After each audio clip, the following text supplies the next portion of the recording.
Lisa saw him sitting on the back porch, his axe laid across his lap. "Tom?" she asked, coming up behind him to put a hand on his shoulder. Matt nodded, glancing over as their baby girl squirmed in Lisa's arms. Sarah was growing fast, 3 months old now, and it was hard for Matt to imagine life without her.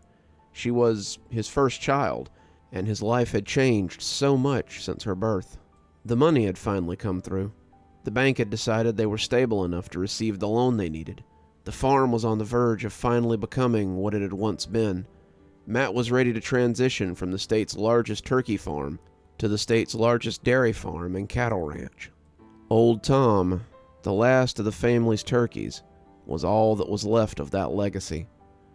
Old Tom stood at the edge of the fence, looking at the new cleared field and the newly constructed cow sheds that had taken the place of the long turkey sheds that had once graced the land. He'd been standing there for days, watching the direction the trucks had taken his last few children, and Matt was a little worried about him. Old Tom hadn't eaten, hadn't drunk any water, and hadn't moved for nearly 3 days. That's why Matt was sitting out here now, trying to muster the courage to do what had to be done. Lisa kissed the top of his head and took Sarah inside, leaving him with his thoughts. Matt imagined that old Tom knew these were his last few days. Old Tom had been with the family for years. When Matt's grandpa had died, the farm had been on the verge of bankruptcy. It had been a cattle ranch then. They had supplied beef to many of the surrounding towns, had signed a lucrative contract with the local schools to supply fresh beef, but as good as the times were, they had turned in a matter of months. Disease spread through the cows, killing them and making the meat worthless. The land had been covered in rotting corpses of their prized cows, and Matt's grandpa had slipped away in the night from some unknown illness. His son, Matt's father, had told him that his granddad had been a strapping man at 6 feet, a mountain of muscle, but the disease had shriveled him like a grape and aged him well before his time. No one knew what it was or where it had come from, but it had killed him just as quickly as the cows, and soon all that Matt's dad had was a farm of corpses. That was when old Tom had come. Matt's dad had been standing in the field one morning, contemplating just selling the farm so he could be done with the place, when he saw 3 turkeys come wandering up out of the woods. They had come through the field and made a beeline for him, and his dad couldn't believe his luck. He had reached for his rifle, meaning to kill them and take them home for supper, but the middle turkey had fixed him with such a withering look that he couldn't even summon the strength to pull the trigger. All 3 had wandered right past him, taking up residence in the barn, and his dad had let them stay. Maybe he thought he'd kill them tomorrow and have a meal then. They were in the barn, and they clearly weren't going anywhere. The next day, though, his father discovered a surprise. Both hens had laid eggs in the barn, with one nest near the gate and one near the back. Dad said that old Tom had looked at him, and something inside had told him that the eggs near the door were for him. That same feeling also told him that if he tried to collect the ones near the back, he'd be in for a fight. Dad had left both sets. He had devised a plan the night before, a plan involving the turkeys that had roosted in the barn, and the addition of young turkeys would help it move along greatly. Dad fed them and housed them in the barn, to his wife's ire. They had enough to worry about with a failing farm and her 6 months pregnant with Matt. His dad stood firm, though, that the turkeys would be good to have. About a month later, and they had some little turkeys, and Matt's mom had begun to see the value in the plan. Matt's dad had always marveled at how they had grown. They needed only minimal attention, and grew much larger than any other turkey he'd ever seen. They ate up the food he gave them, and seemed to grow huge on what amounted to scraps. 5 months after they hatched, Dad had taken 10 toms to the county fair. Some of them had won prizes, but all of them had been sold. He'd come home with no turkeys, but he'd made enough money to get them by for a while. Every year after that, there had been 10 to 20 turkeys waiting to go to market several times a year. The ones he were to take were always set away from the rest of the turkey family, who had taken over the old barn, and Matt's father was always careful to leave a selection of hens behind. Old Tom, it seemed, was better at population control than his dad was, though. Old Tom allowed him to cull his herd, and in exchange he received a safe place to stay, and more food than he strictly needed. Old Tom made the farm profitable. Hell, he made it a household name within the state, and a turkey might as well be the family crest for Matt's house. Dad had warned Matt on his deathbed, though, not to do what he was planning. "You can't go back, son. Turkeys are our legacy, and so shall they remain." Matt had placated him, but he had already set things into motion that couldn't be undone. Besides, he was tired of turkeys. It was time for a new era on his farm. It was time to make some sacrifices. He got up and walked towards the old turkey. Old Tom didn't move. He was a trusting sort, and he let Matt move right up to the fence so he could follow the old turkey's gaze. His sight line ran off into the field, towards the road where the Sanderson farm trucks had taken his kin. Matt shook his head as he thought about it. That had been a fight. Tom's brood had swollen to fill the other 3 sheds, and 3 more had been built just for him and his children. Half of those born were culled and sent out to take their place in the truck every cycle. However, the turkeys in the back of the barn had become almost like royalty. They lived untouched for generations, and they had been in no hurry to give up their lives.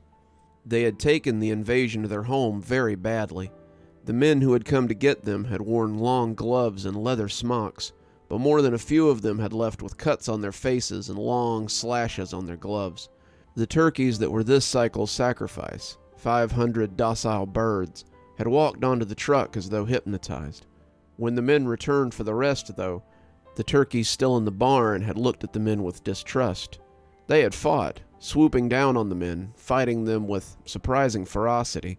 By the end of the day, they had loaded close to 1,000 birds in the back of the truck and just taken them away.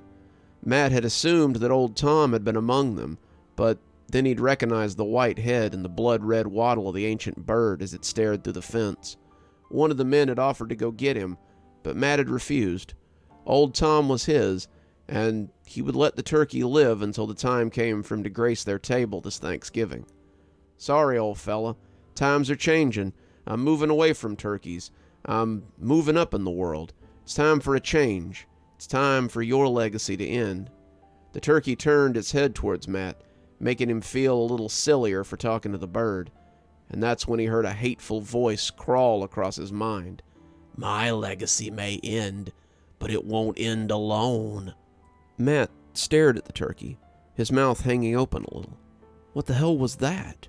Was he losing his mind? He had been through a lot of stress lately, designating grazeland and fixing up the old barns, but not enough to hear a freaking turkey talk. Matt looked around suddenly, wondering if someone was goofing with him, but it was just the Methuselah of a turkey, and he.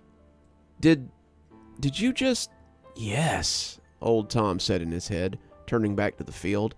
"Just as I did to your father when we first met. I doubt he told you. He thought he was mad. You sent my children away, condemned my hens to a slow death in cages. But it needn't end like this. I can call more hens. I can sire more turkeys. The cycle can continue. Your family name can once again be known for the flesh of my people, and I will continue to live." Matt thought about it. The turkey trade had been good for him. It had gotten him through some hard times. He could do both. He could have cows, bulls, and turkeys. He could split the sheds. They could share the farm. He could keep stepping in shit every morning and having dreams where he was 5 years old with a bucket of feed and a swarm of skeletal turkeys swarming around him before his dad had picked him up. Matt could stop having dreams about looking down and seeing their hateful little eyes as they stared up at him. He could stop the dreams where he found his daughter's corpse picked clean in the shed while his hateful old bird here stood nearby and looked on placidly. He could stop all that with just a swing of his axe, and he meant to. "I don't think so," Matt said, hefting the axe as he prepared to swing. Tom stuck out his neck, looking at him with those hate-filled eyes. "Then go ahead. Doom yourself forever." The sound of the axe coming down would haunt Matt for the rest of his life, but he slept like a baby that night. It would be the last peaceful sleep that he ever had. The sound of people knocking woke him up the next day. Matt looked at the clock and was horrified to discover that it was almost 10 o'clock. Lisa came groggily awake, looking around frantically as she asked why he hadn't woken her up earlier. Matt shrugged. They had never needed to set an alarm. They had always been awakened at 5 a.m. to... They both tore off towards the nursery, but Matt could already guess what they would find. Sarah was missing, her window hanging open and her bassinet empty except for a scattering of feathers. Lisa didn't notice the feathers, but Matt sure did. You didn't raise turkeys for as long as Matt did without being able to recognize turkey feathers. Matt nearly bowled his in-laws over as he charged through the door and made his way towards the old turkey barn. His father-in-law huffed angrily, but his brother-in-law turned to keep pace with him. He had a nose for these sorts of things, and he could tell that something was wrong. He and Matt had been friends long before he'd married his sister, and he knew at once that Matt was agitated. They ran to the turkey barn, the one Matt had always seen old Tom sleep in, but it was empty. Of course it was empty. All the turkeys were gone now. Matt had gotten rid of them before he killed the last one yesterday. Matt didn't know why he had thought they would find her in here. He and Lisa had spent the evening cleaning and preparing the turkey they had killed. It was Thanksgiving, after all. That was why Matt had sold all the turkeys in the first place. Sanderson Farms had paid him a rather hefty sum for that many birds, and it had made their transaction with the bank all the smoother. Old Tom, Matt had decided, should die here, where he had lived most of his life. He would be the family's Thanksgiving meal this year. His final act would be to feed the family that he had helped elevate. They had put his corpse in the oven before going to bed, and Matt had thought fondly that this would be the last turkey he'd ever see outside of a grocery store. When the scream cut across the yard, Matt knew where he should have started his search. He could hear Lisa screaming hysterically, her cry high and mournful. It sounded like they had found Sarah. When Matt came into the farmhouse, Lisa was sobbing on the dining room floor. Matt had never seen her cry like that, and her sorrow shook her whole body. Her eyes were fixed on his, and Matt saw the look of intense confusion and mistrust. What had she seen? Why was she looking at him like that? Where had they found Sarah? Matt got his answer when he walked into the dining room. His mother-in-law was still holding the carving knife. His father-in-law was clutching his chest in the corner as a piece of meat lay on the floor in front of him. The turkey sat in the middle of the table, pristine, save for the slice on the left side. Matt saw the source of the panic as it protruded from the cavity, and he felt certain that he would vomit right there in his mother's once pristine kitchen. The turkey sat on the table that so many of his mother's Thanksgiving turkeys had graced throughout his childhood. The turkey that sat there now profaned her old farm table. Sticking from the cavity in the turkey was a tiny arm. Its flesh had been browned and crisped, its skin marred slightly by the carving knife, but Matt knew who it must be. His legs unhinged, and he fell against the china cabinet, the dishes inside clattering angrily as Matt looked at that arm. It swam before his eyes as his mind tried to unhinge, and Matt passed out amidst the shrieking of his wife and the cries of her family. He woke up on the couch, with the police standing over him. Lisa had needed to be taken to the hospital, her shrieking having devolved into a catatonic state. The police were very interested in knowing how Matt's 3-month-old daughter had gotten cooked into a turkey, and how no one had any clue how it had happened. They took him down to the station and asked him question after question after question. They were certain he had done it, but they didn't understand why. Hell, Matt didn't fully understand why at the time. He still didn't understand why, as he sat in the living room of his childhood home. He'd been drinking since they'd released him. He tipped the whiskey bottle and let the delicious fire fill his mouth as he tried to put out the fire in his guts. He was good and drunk as he watched the field fall into darkness. Matt wasn't sure he'd be alive in the morning to see the sun come up over them. There was a gun in his other hand, but it wasn't for him. Matt had been watching the field, watching it darken, and he believed he could see something moving out there. Something was massing in that barren field, cloaked in shadows, but still very real. There were eyes in the field, beady red eyes filled with a hatred that Matt knew all too well. Hadn't he seen those eyes as a child? Hadn't his father snatched him away before they could have him? Well, it looked like they might have him after all. A huge something blocked out the moon as it came through the screen door. Matt suspected that it might be old Tom come to end his legacy. He supposed he couldn't have Matt's legacy continue in some other way. Matt supposed what he was thankful for was that he was too drunk and numb to care what corner of hell these turkeys were about to drag him off to.